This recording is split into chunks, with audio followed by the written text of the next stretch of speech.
तो गाइस मैं बता दूं ना, जहाँ तक ये सलमान खान का बम बम भोले जो गाना निकला है, बहुत बेकार टाइम पे निकला है। अब आप लोग जो भी ये सलमान खान के फ़ैन है उनको तो भाई बुरा लगेगा।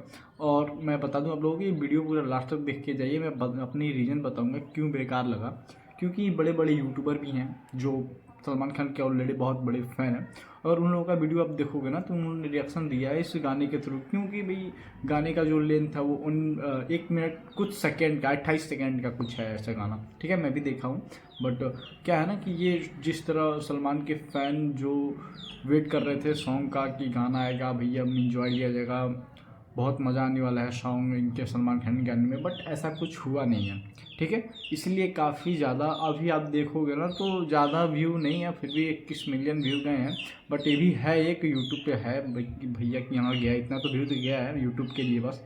और जगह देखा जाए तो अच्छा खासा चल रहा है। बट सलमान खान का ओनली ऑडियंस जो है ना फ़ैन है, उनके वजह से ही चल रहा है। अगर अदर देखा जाए तो अदर के वजह से नहीं चल रहा है। रीज़न ये है कि जो ऑडियंस खोज रही वो चीज़ मिला नहीं।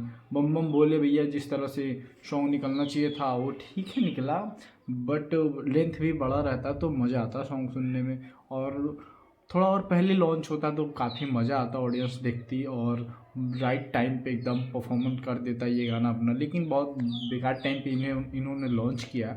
अब बाकी गाइस मैं बता दूं आप सभी को कि जैसे कि ये सलमान खान के मूवी की वजह से ही ये गाना जो है इतना शायद छोटा रखा गया है कि शायद कोई बात मूवी की इस गाने की वजह से लीक ना हो जाए, जिसकी वजह से ऑडियंस पहले ही जान जाएगी। तो वो जो मतलब रिलीज होने के बाद मूवी मज़ा आएगा वो चीज़ नहीं मज़ा आएगा शायद, इसीलिए।